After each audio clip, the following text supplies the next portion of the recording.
1 million people who have fled in this governorate, and most of them, as we know, have been moved more than once since the beginning of the war.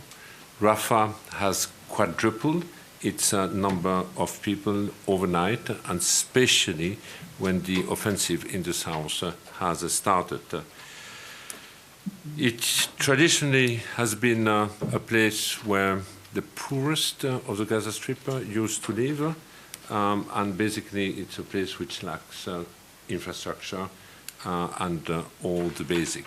I'm saying this because it's not a place to host into duration more than 1 million people, and certainly not the entire Gaza Strip. People are now pushed into this area, which does not represent, in terms of superficie, more than a quarter of the Gaza Strip. One UNRWA warehouse that became a shelter is now home to more than 30,000 people. This is a place I visited in our warehouses, and basically families live in tiny spaces separated only by blankets or plastic sheeting since the beginning of the war. But what has changed compared to my last visit is, while before we used to have overcrowded shelter, more than 1 million people are living in UN premises. When I visited this warehouse, we had tens of thousands of people in the outside, which is in fact the extension of what happened, the overcrowding taking place in the warehouse. Basically, the lucky one are those who have a place inside our premises, and especially now that winter has just started. But the others have absolutely nowhere to go. They live in the open, they live in the cold, in the mud, and under the rain. Everywhere you look is congested with makeshift shelters. Everywhere you go, people are desperate, hungry, and are terrified. People, and this is also something completely new, people are stopping aid trucks, taking the food and eating it right away. And this is how desperate and hungry they are. And I witnessed this firsthand. So just to re-explain what I said here, because it's difficult to comprehend, because of the immensity of the needs, and because of the little aid trickling into Gaza, it is becoming more and more difficult to reach our shelter, which are overcrowded, because outside you have tens of thousands of people who are desperately in the same kind of needs, and they need also to be supplied and assisted in order to be able to reach the ones who are in the warehouses. And this has nothing to do with aid diversion. This is something which has to do with the total despair the people are expressing in the Gaza Strip. Hunger is something people in Gaza have never ever known before. But hunger has now emerged over the last few weeks, and we meet more and more people who haven't eaten for 1, 2, or 3 days. And this is the reason why we see people stopping sometimes trucks, downloading and eating on the spot. Now, let me just say also a few words regarding the security in Gaza. As of today, we have 135 UNRWA staff who have been killed since the beginning of the war.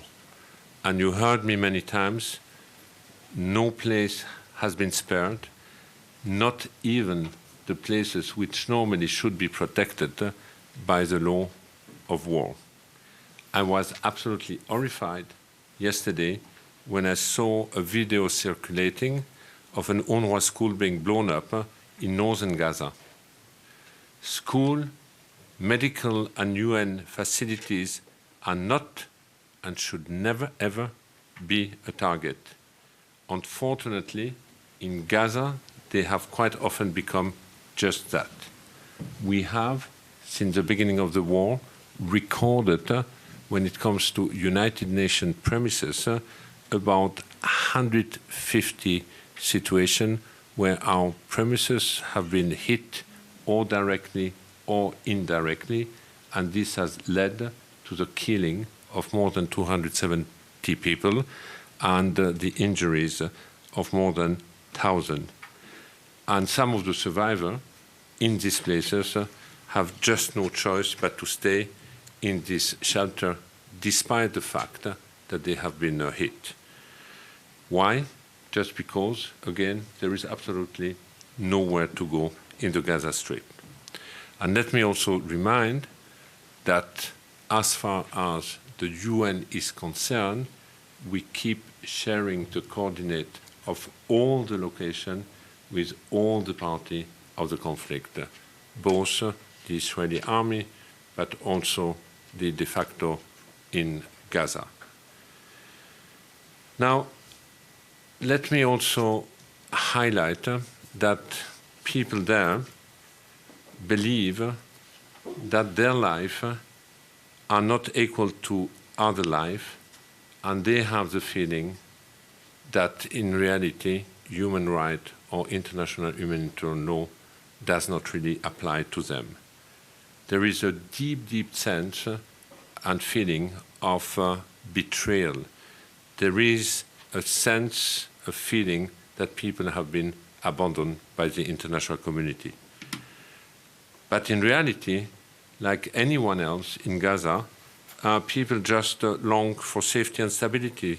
They just long for life. They just want to have a normal life. But they are very far away right now to this normal life.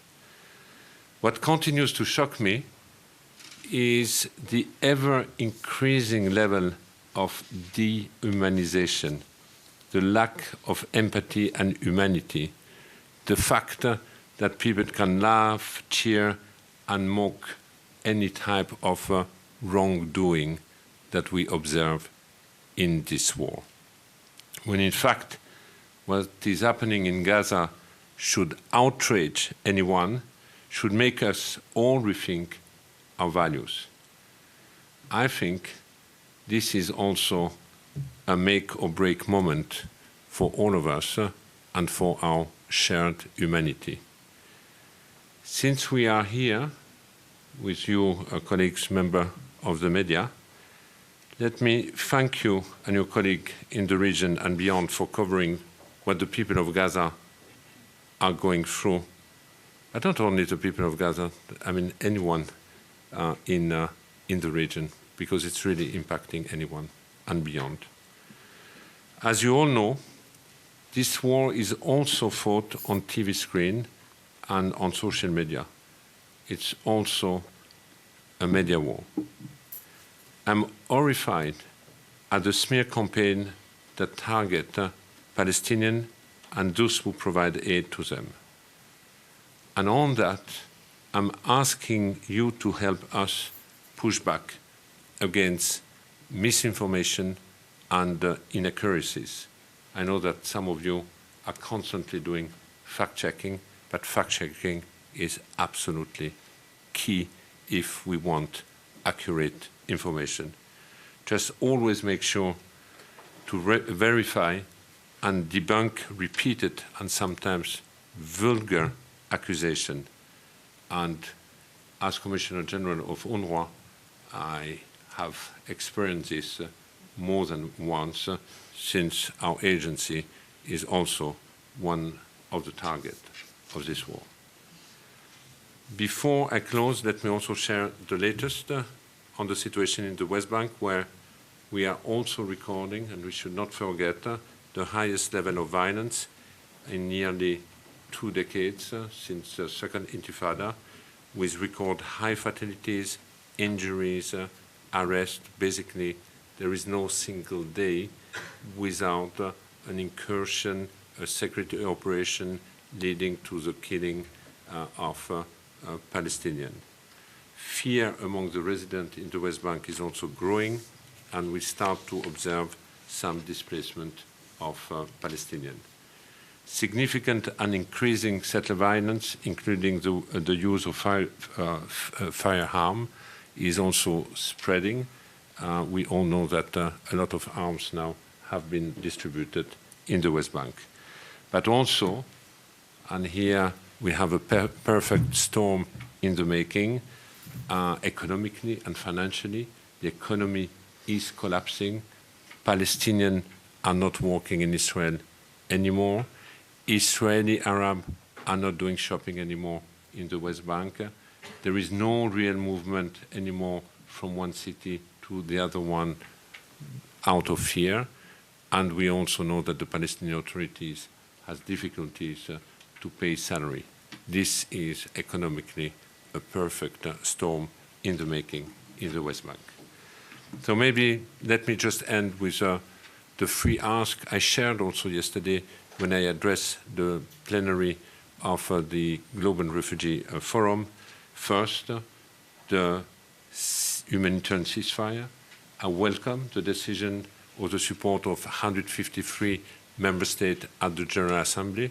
It is now time that this call for a humanitarian ceasefire be translated into reality. Number two, the siege of Gaza needs to be lifted, and what we need today is not just 100 trucks or 200 trucks. We need meaningful, at-scale, uninterrupted, unconditional flow of basic commodities in the Gaza Strip. This is the only way to reverse the negative impact of the siege. We as humanitarians alone will not succeed to cover all the need of a desperate population if the crossings are not properly open, if the commercial sector is not properly coming back into Gaza. They have been denied any access now for 70 days. And last, I believe we have to make sure, and I know we say it since day one, and I know it is a call for all of us, but international humanitarian law should still have a meaning. It needs to have a meaning also in the context of Gaza. It cannot be just reinterpreted à la carte. This war has also rules, and it is time that these rules be properly applied. Just to conclude, I think there is no suffering. In suffering, there is absolutely no competition, and I believe that ultimately in this war there will be no winner. The longer this war goes on, the larger the loss, but beyond that, the deeper the grief. So I think, like many of my colleagues, that there is absolutely no alternative to a proper, genuine political process to end once for all the longest lasting unresolved conflict. 75 years without a solution. It has not been a priority over the last decade. It is time that this becomes a proper priority.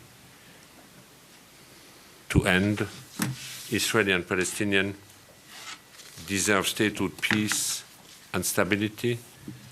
Peace and stability, that's what the region deserves also. Thank you.